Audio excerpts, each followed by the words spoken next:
કુંભ રાશિના જાતકો માટે અત્યંત આનંદના સમાચાર છે, જે હવે સ્વયં ભાગ્ય વિધાતા પણ રોકી શકશે નહીં.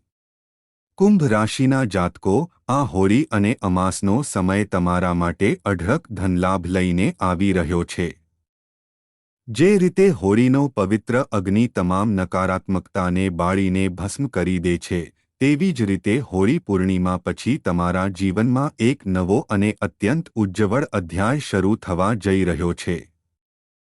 ગ્રહોની સ્થિતિ ખૂબ જ ઝડપથી બદલાઈ રહી છે અને આ પરિવર્તનનો સૌથી મોટો અને સીધો ફાયદો કુંભ રાશિને થવાનો છે. જે કામો લાંબા સમયથી અટકેલા હતા, જે સપનાઓ અધૂરા રહી ગયા હતા અને જે નસીબ અત્યાર સુધી સાથ નહોતું આપી રહ્યું, તે હવે સંપૂર્ણપણે તમારી બાજુમાં વળશે. આવનારા દિવસોમાં તમારા જીવનમાં એવી 5 મોટી ખુશખબરીઓ આવશે જે તમારું ભવિષ્ય બદલી નાખશે. આ એક સુવર્ણ તક છે જેને તમારે બિલકુલ ગુમાવવી જોઈએ નહીં, કારણ કે આમાં તમારા માટે ખાસ સંદેશ અને પ્રભાવી ઉપાયો પણ છુપાયેલા છે. સૌપ્રથમ ફેરફારની વાત કરીએ તો, તમારું અટકેલું ભાગ્ય હવે અત્યંત વેગથી દોડશે. છેલ્લા કેટલાક મહિનાઓથી તમે જે વસ્તુઓ માટે સંઘર્ષ કરી રહ્યા હતા, જે સપનાઓ માટે રાતદિવસ મહેનત કરી રહ્યા હતા પણ પરિણામ નહોતું મળતું, હવે તે દરેક પ્રયત્નનું ફળ મળવાનો સમય આવી ગયો છે. પછી તે નોકરીમાં પ્રમોશનની રાહ હોય, નવી નોકરી માટે આપેલી ઇન્ટરવ્યૂ હોય કે વ્યવસાયમાં કોઈ મોટો અટકેલો પ્રોજેક્ટ હોય, બધું જ હવે માર્ગ પર આવશે. બેંક લોન, સરકારી કાગળિયા કે કોર્ટ કચેરીના મામલાઓમાં જે માનસિક તણાવ હતો તે હવે દૂર થશે. હોળીના અગ્નિની જેમ જ તમારી મુશ્કેલીઓ ભસ્મ થશે અને ગ્રહોની અનુકૂળ સ્થિતિ, ખાસ કરીને ગુરુની કૃપા અને શનિનો ન્યાય તમારા સંયમને યોગ્ય ફળ અપાવશે.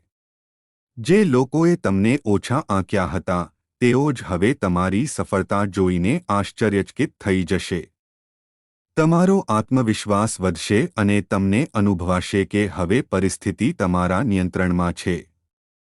કોઈ જૂની તક જે હાથમાંથી નીકળી ગઈ હતી તે ફરીથી તમારી સામે આવી શકે છે. બીજો સૌથી મોટો યોગ અચાનક ધનલાભ અને આર્થિક ઉન્નતિનો છે. છેલ્લા કેટલાક સમયથી પૈસા બાબતે જે ખેંચતાણ, વધતા ખર્ચ કે દેવાની ચિંતા હતી, તે હવે ધીમે ધીમે ઓછી થશે.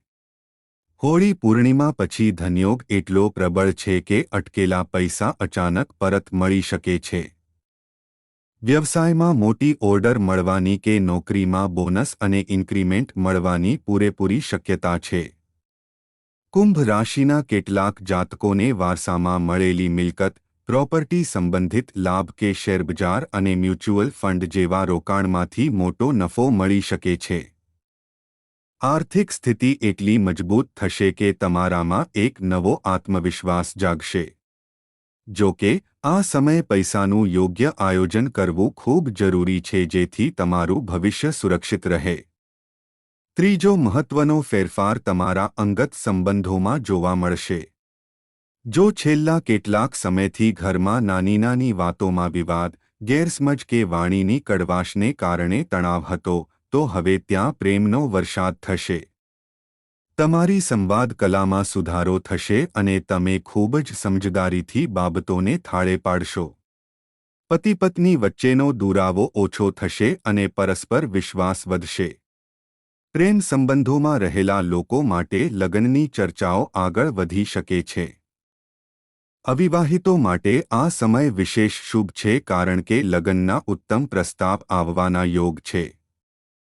પરિવારમાં કોઈ શુભ કાર્ય જેમ કે સગાઈ, લગ્ન કે નામકરણ જેવા પ્રસંગો આવી શકે છે.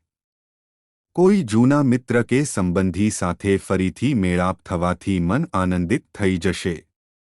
તમે ભૂતકાળની કડવી યાદોને પાછળ છોડીને ક્ષમા અને સકારાત્મકતા સાથે આગળ વધશો. ચોથો બદલાવ તમારા કરિયર અને સામાજિક પ્રતિષ્ઠામાં મોટી ઉડાન લાવશે. અત્યાર સુધી તમે મહેનત કરી પણ શ્રેય બીજા કોઈને મળી જતું હતું, પરંતુ હવે સ્થિતિ ઉલટી થશે. તમારી મહેનતની યોગ્ય નોંધ લેવામાં આવશે. નોકરીમાં વરિષ્ઠ અધિકારીઓ તમારા કામની પ્રશંસા કરશે અને તમને મોટી જવાબદારી સોંપવામાં આવશે. વ્યવસાયિકો માટે નવા ક્લાયન્ટ્સ અને મોટા કરારો મળવાની શક્યતા છે. વિદ્યાર્થીઓ માટે આ સમય સુવર્ણ છે. સ્પર્ધાત્મક પરીક્ષાઓ કે શૈક્ષણિક ક્ષેત્રે તમને તમારી મહેનતનું ધાર્યું પરિણામ મળશે. સમાજમાં તમારું માનસન્માન વધશે અને લોકો તમારા અભિપ્રાયને મહત્વ આપશે. તમારી અંદર છુપાયેલી નેતૃત્વ ક્ષમતા બહાર આવશે અને તમે નિર્ણયો લેવામાં વધુ સક્ષમ બનશો. પાંચમી અને અંતિમ ખુશખબરી ઘરમાં સુખ સમૃદ્ધિ અને માનસિક શાંતિની છે.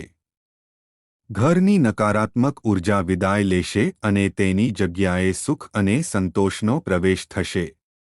આર્થિક સ્થિરતા આવવાથી ઘરની મરમ્મત, સજાવટ કે નવી વસ્તુઓની ખરીદીના યોગ બનશે. જો તમારું પોતાનું ઘર કે વાહન ખરીદવાનું સપનું હતું, તો તે દિશામાં હવે મજબૂત પગલાં ભરાશે. પરિવારના સભ્યો વચ્ચે એકતા વધશે અને વડીલોના આશીર્વાદથી વાતાવરણ મંગલમય રહેશે.